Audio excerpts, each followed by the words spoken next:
Sobat Defense, Indonesia secara mendesak memulai negosiasi baru untuk pembelian jet tempur KF-21 Blok 2 buatan Korea Selatan. Langkah ini diambil untuk mencegah posisi Indonesia tergeser oleh Filipina dalam antrean produksi pesawat tempur tersebut. Media Korea Global E-News pada Sabtu kemarin melaporkan bahwa Jakarta khawatir akan tertinggal jika Manila lebih dulu mengamankan slot produksi. Keputusan memulai pembicaraan pembelian 16 unit KF-21 Blok 2 didorong oleh faktor eksternal, yakni pertimbangan Filipina untuk membeli pesawat tempur yang sama.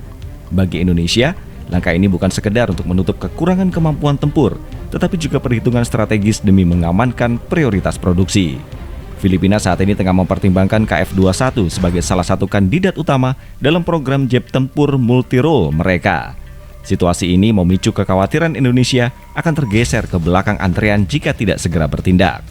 Indonesia masih menghadapi kesulitan dalam memenuhi kewajiban pembayaran porsi biaya pengembangan KF-21. Namun, pendekatan yang ditempuh saat ini adalah menandatangani kontrak pembelian versi pesawat yang sudah ada untuk memastikan posisi prioritas dalam produksi. Langkah ini dipandang sebagai cara pragmatis agar Indonesia tetap berada dalam jalur proyek. Selain itu, Sobat Defense, kebijakan ini sejalan dengan upaya berkelanjutan Indonesia memodernisasi angkatan udaranya setelah sebelumnya mengakuisisi jet tempur Rafale. Versi Blok 2 yang dipertimbangkan Indonesia merupakan tahap lanjutan setelah Blok 1 yang saat ini dipasok ke Angkatan Udara Korea Selatan. Blok 1 berfokus pada misi udara ke udara, sementara Blok 2 dirancang sebagai pesawat multi-role penuh yang mampu menyerang target darat. Varian ini mencakup integrasi senjata berpemandu presisi serta meningkatkan sistem radar dan peperangan elektronik. Dengan kemampuan tersebut, Blok 2 dinilai lebih fleksibel untuk kebutuhan operasional jangka panjang. KF-21 adalah pesawat tempur supersonik bermesin ganda dengan panjang 13 meter dengan tinggi 4,5 meter dan bentang sayap 14 meter. Pesawat ini dirancang dalam konfigurasi satu pilot maupun dua pilot.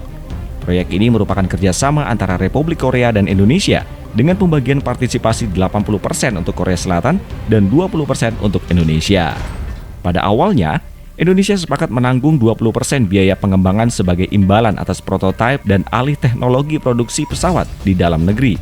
Meski dalam perjalanannya, pembayaran sempat tertunda dan menyebabkan Indonesia beberapa kali mundur sebelum kembali bergabung.